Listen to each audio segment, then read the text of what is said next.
Welcome back to WHTC Morning News for this Friday, September 16th. I'm Gary Stevens, giving Dan Evans a little bit of a break as we return to our conversations with Dr. Brian Long. He is the Director of Supply Management Research at Grand Valley State University. He's on the other end of our Zoom connection this morning. Brian, thank you very much for joining us this morning, and glad to be able to chat with you after a few months off. But what was the old line from the Barry McGuire song? Leave here for 4 days in space. When you return, it's the same old place. Yes. I don't know if we're on the eve of destruction, but let's just say, starting first with your report of purchasing managers, your survey of them in the last 2 weeks in August, you noted that there was a little bit of a surprising optimism in that report. Well, what we record, of course, every month is the attitude toward the market 3 to 6 months out, and then we do another statistic for 3 to 5 years out. And the 3 to 5 year out group, fortunately, came in much stronger than we had expected. The short term was about the same, but the long term showed a bounce, probably because of the current news cycle and the fact that with all this talk about recession, we still don't see one. And so I think there's a little bit of optimism that maybe we're going to avoid this recession. I'm not really sure that optimism is warranted, but nonetheless, that's what the statistics showed us. Yeah, it's almost like we're dodging a bullet. I'll just talk a little bit about what Washington passed while I was away, trying to address inflation, and it's being touted as a victory for the White House in midterm elections. As an economist, as a man who sees the things from the front line, is it really going to help or no? No, unfortunately, this is the wrong approach, but nonetheless, you can put a label on practically anything and spin it in a different direction, and that seems to be what we are getting out of Washington right now.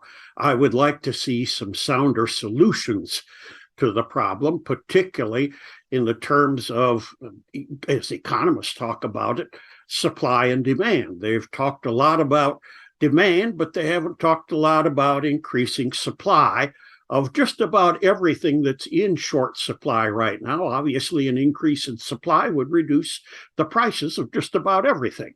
That would be nice. That would be nice, but it doesn't happen overnight, even though maybe the situation we're in happened overnight, but relatively speaking. But anyway, Dr. Brian Long, as we chat earlier this week, the CPI report came out on Tuesday. What did you see out of that, and what does that mean for us? Well, for us lay people right now, as consumers, for the most part. Well, needless to say, inflation is still running wild by today's standards. Obviously, back in the 70s, we had inflation that was much more severe, and it was finally tamed by some extremely high interest rates with Paul Volcker. What we are seeing right now, of course, is the carryover of some of the statistics. Almost 40% of the consumer price index relates to a thing they call shelter. In other words, housing. It includes the rents that people pay, but it also tries to estimate the amount of rent that your house would be worth if, in fact, you own your own house. Add with that the cost of insurance, the cost of home repairs, and you end up with 40% just in that part of the statistic. And unfortunately, we don't hear many of the economists talking about that because that statistic is a laggard.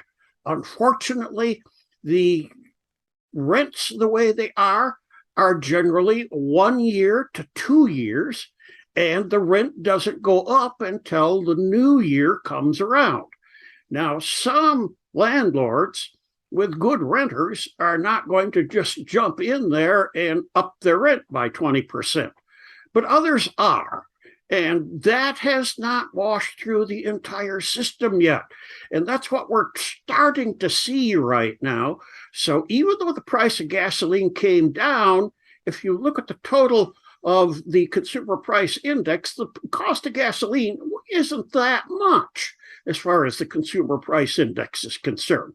It's housing, and that's what's driving that number.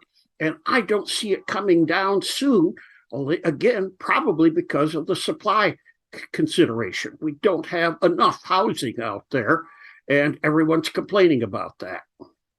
We'll touch upon the housing in a moment or so, but I want to tie this back in to what the Fed Open Market Committee will talk about next week, maybe a hike of 0.75%. But you mentioned to your clients that an unlikely hike of 1.0 would signal that the Fed is really serious about inflation.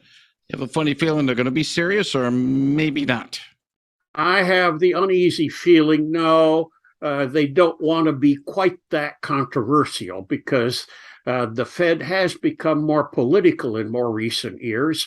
And I think that the market is geared toward 0.75% hike.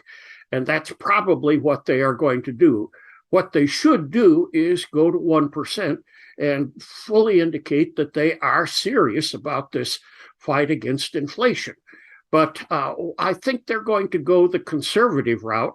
But what they will probably also indicate is that they're going to do another 0.75% when they meet again in just a few weeks. Yeah, a little bit of a piecemeal situation, trying to be, hit the middle of the road thing, and nobody's really happy about that. You touched upon in an op-ed piece about the housing shortage, a fallout of the Great Recession. You're talking about something that happened now 14 years ago. We're still feeling the effects of it right now. Very much we are, because a lot of the contractors were driven out of business, never to return. That's the contractor side. On the other end of the supply chain side, we had supply chain houses, lumber yards, and that type of thing that went out of business. What's worse is we lost a lot of our tradesmen. A lot of the tradesmen are, again, hourly people, and they had gone through recessions before where they were out of work for 6 months or 9 months or whatever. In this particular recession, though, they found themselves out of work 2 years later, and some of them just gave up on their respective profession, whatever it happened to be. Some were tile layers, some were framers, some were cement people. Some just gave up altogether and said, this profession is no longer for me.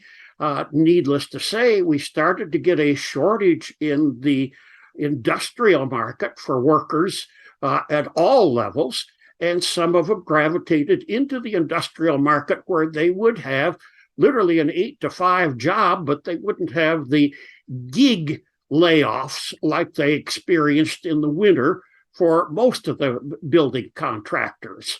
We have not had luck bringing them back. The other thing that happened, of course, about 30 years ago, they started discontinuing these building trade programs as far as the high schools were concerned. Now, this was a pipeline that created new people that were interested in the building trades, and some of them became, as I said, tile layers, some of them became framers, some of them became roofers. But those people were not in the pipeline anymore like they used to be. The schools took the attitude that everybody should go and get a 4-year degree, which of course has turned out to be a disaster for some people because we didn't need that many people with a degree in South American art history. And here they sit with these huge student debts trying to figure out how they're going to pay them off. And it's hard to get those people turned around now and back into the building trades now that they've left the education system that would have drawn them in. We're talking with Brian Long, Dr. Brian Long, the Director of Supply Management Research at Grand Valley State University. A couple more questions, Brian, and we appreciate you joining us this morning. First of all, how concerned should we as consumers be about the possibility of a rail strike? It seems as if maybe it's going to come down to the last minute. If not, We are, to be honest with you, Brian, and you see it closer than I do. It's going to hit us, and it's going to hit us hard. It might hit us sooner than we think. Probably it's going to hit us hard for the simple reason that we aren't prepared for it. Back in the 60s and even into the 70s, we had strikes all the time. There were steel strikes, there were automotive strikes. The tire and rubber people went on strike. And yes, we did have some rail strikes, but we had safety stock prepared for those eventualities, and people took it in stride. They came up with substitute plans of transportation and that type of thing if the rail did in fact go out. We're not that prepared this time for that kind of a strike. And so that's going to hurt us in Michigan a little bit more because automotive has become so tied to the rail industry. The statistic that I've heard, and I can't verify this, is that 1 out of 10 boxcars going up and down the tracks out there are related to automotive. They're either carrying fenders or they're carrying raw materials to one of the fabricators. If that is in fact the case, that's going to slow down our automotive industry that, quite frankly, is doing okay right now because unfortunately, even though the chips aren't there right now, we're still running at 80% capacity, and the demand is there for the automobiles, so that, well, fortunately, we can keep going. But if this rail strike occurs, it will hit us on that end. The other end, of course, is that a lot of automobiles, particularly cross country, now are shipped by rail. And that is going to stop as well. So the companies cannot produce cars if they can't ship them unless they've got a very, very large parking lot. And some do, and some, quite frankly, don't. One final thing, Dr. Brian Long. The North American International Auto Show, the Detroit Auto Show, is this coming weekend. It used to be such a big thing, maybe because, when I was on the other side of the state, growing up, it was a big deal to go to what, now politically incorrect Cobo Hall. But the thing is it really that big of a deal overall to the auto industry that this North American International Auto Show is being held in September, when normally in the past and years ago, September used to be trot out the new models. We didn't have to worry about, I always thought the auto show was a way to get the sort of spur sales in the dead of winter when things are a little bit slow. Is it that big of a deal now that A, there's even a show, and B, it's being held now? Not as much as it used to be. Needless to say, when we had models that changed literally every year and more innovation going on, it was a much bigger deal. Now the models actually change mid-year in some instances. And of course, we've got a proliferation of the number of companies that are actually showing cars. I think that makes a difference to some people because they can see the breadth of what's happening out there. But unfortunately, the thrill that used to be there of the new cars coming out and of the new innovation isn't what it used to be. It used to be that these things were announced at the show, and now not so much. Even some of the advanced models, i.e. the prototypes, aren't what they used to be at the auto show. But nonetheless, it's the show for the industry, so the industry people will show up, and the people who want to look at all the new cars that are available out there may show up. But on the other hand, you can go to the Grand Rapids Auto Show and see all the cars too, if you just want to look at what cars are available.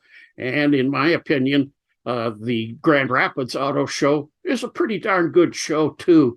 I have not been to the Detroit Auto Show in almost 15 years now. Yeah, I haven't been there since I moved out of Detroit in 1996. So it has been a number of years. And of course, you have to wait for the Michigan International Auto Show at DeVos Place until late January for that. But the other thing too, yeah, you can look at the new models, but the problem is if you want one, you got to hope that there's enough computer chips available so that you can get it on time.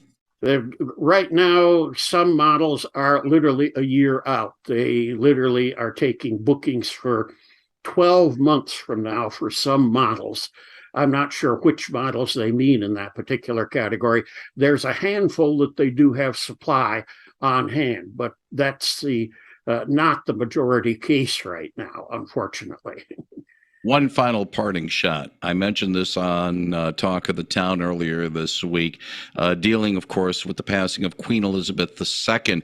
And when her body was taken in Scotland, I found it interesting that the hearse that was carrying her body was a Mercedes Benz hearse, not a Rolls Royce. I kind of wonder how people in this country would have felt if we had a president that passes while in office and the hearse that is carrying the president is, say, not one of the Detroit Three. I think there would be a hue and cry. Well, but I'm trying to remember right now. I think Mercedes Benz owns Rolls Royce. If I can remember the way that chips have fallen. Bentley, I know, belongs to, again, one of the major companies. Volkswagen, I believe, is Bentley, and I believe Rolls Royce does belong, if I'm remembering it right, to somebody like Mercedes. So this market has gotten all mixed up compared to what it used to be too. So and the original factory that makes the Rolls Royces is now the one that's making the Bentleys. The Rolls Royce, as it is today, is made in a completely different factory, I'm just saying, aside from where it used to be. I'm just saying, the image of a British royal in a British vehicle. Yeah, you would have liked to have had that same nameplate, I guess, and for some reason that was not available.